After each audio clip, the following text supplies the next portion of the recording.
What a life, eh, freak? 1 minute you're playing 21 and horse on the courts in Harlem, and the next moment you're in the showroom, configuring the gunmetal and graphite exterior of your luxury car and your iPad mini. Oh, I bet you get a crazy crowd when you drive that car around the block in the old neighborhood, huh? Yeah, I'm living the dream. Mad pandemonium. But folks from back around the way are real proud of me. Yeah, I hear you. Local kid makes good. You know, it kind of reminds me of when I took my tech stock public and I rang the New York Stock Exchange bell, and my mom's friends called her up and said, "Maggie, is that your son on Bloomberg News this morning ringing the bell?" And my mom says, "Yes, sirree, Bob, it was him." That was a great moment, freak. And you know, our lives are like a pearl necklace of great moments, all strung together with the finest silk thread of memories. And we have to be very careful how we cultivate those pearls and we thread that necklace. Does this meeting by any chance have to do with Vic Van Leer? I grew up in the burbs, freak.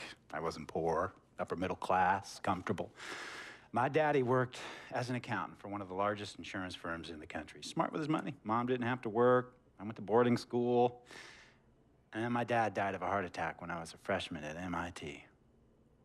I was a movie geek, wanted to be a civil engineer, but I made my fortune by becoming a hybrid of both those interests. My dad didn't want me to be an accountant. Oh, listen to this. My best friend was a guy named Isidore.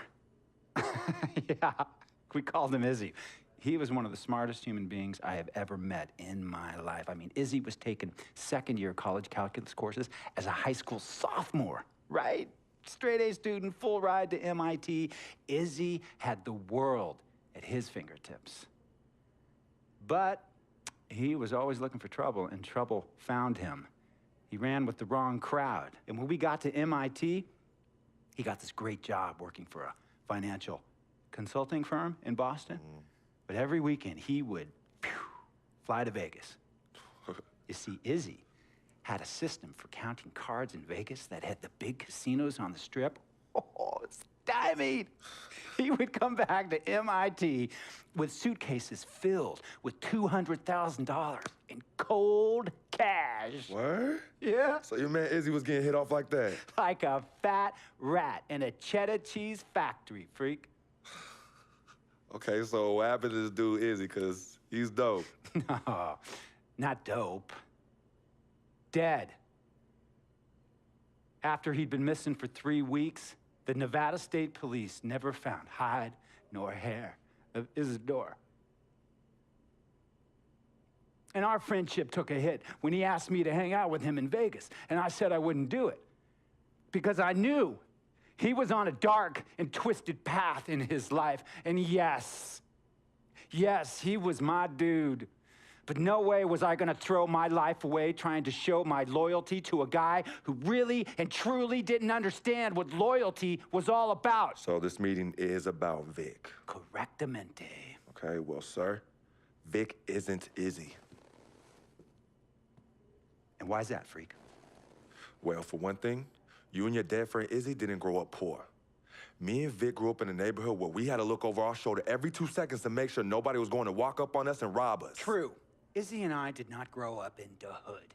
But we, like you, thankfully grew up in a 2-parent household. But even that wasn't enough for Izzy. He wasn't satisfied. He was always looking for a 5-alarm fire when he already had the warmth and comfort of a loving family. This is not about class warfare, freak. This is about the consequences of making bad choices and risking it all when you feel like you have nothing to lose. Vic is like a brother to me, sir. But you shouldn't be Brother Vic's keeper, freak. Would a brother go looking for trouble and put your career and your livelihood at risk by getting into fights at nightclubs and seedy after-hour joints and then scream to the media, "Yeah, it's all good, I'm an FOF, friendo freak. It's all misunderstanding. Y'all be haters, don't hate my game." I don't think a brother would do that to someone they really cared about, but a guy who looked at you like a meal ticket would. No. See, you don't understand Vic. Really? I don't understand. No.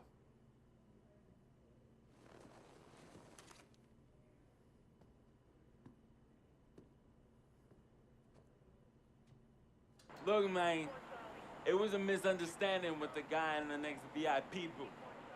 His honey started flirting with me, so naturally I started flirting back. Next thing I know, Captain Cornball's off my grill piece beefing. Next thing he know, he got a 2-piece and a biscuit on his left eye. Hey, I don't know who hit him. And it damn sure wasn't me. Hey, Captain Cornball's mad because I'm an FOF, friend of freak. Hey, but check this out, though. He needs to train that hottie before he leave the house, though. Yo, he's hot as ain't loyal, man. What's there to understand? Are you freaking blind? You know, I just want to know, how much did you pay your lawyers to make all this go away? Almost 100,000.